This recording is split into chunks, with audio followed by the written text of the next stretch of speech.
pacar sayang.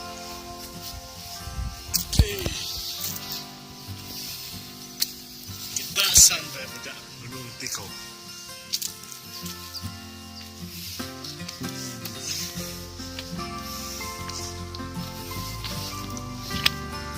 Oke, ini puncak Gunung Tiko.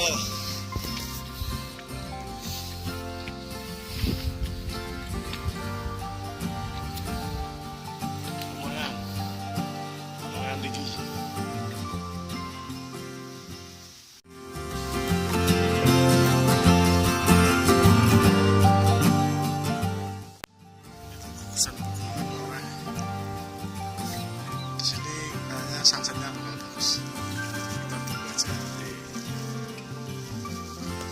pemandangan kota Jogja dari atas Gunung Tiko. Ya, bisa jadi referensi buat teman-teman yang ingin wisata ke daerah Kulon Progo. Ini tepatnya sebelum Gua Kendhok, kanan jalan yang dari arah Jogja.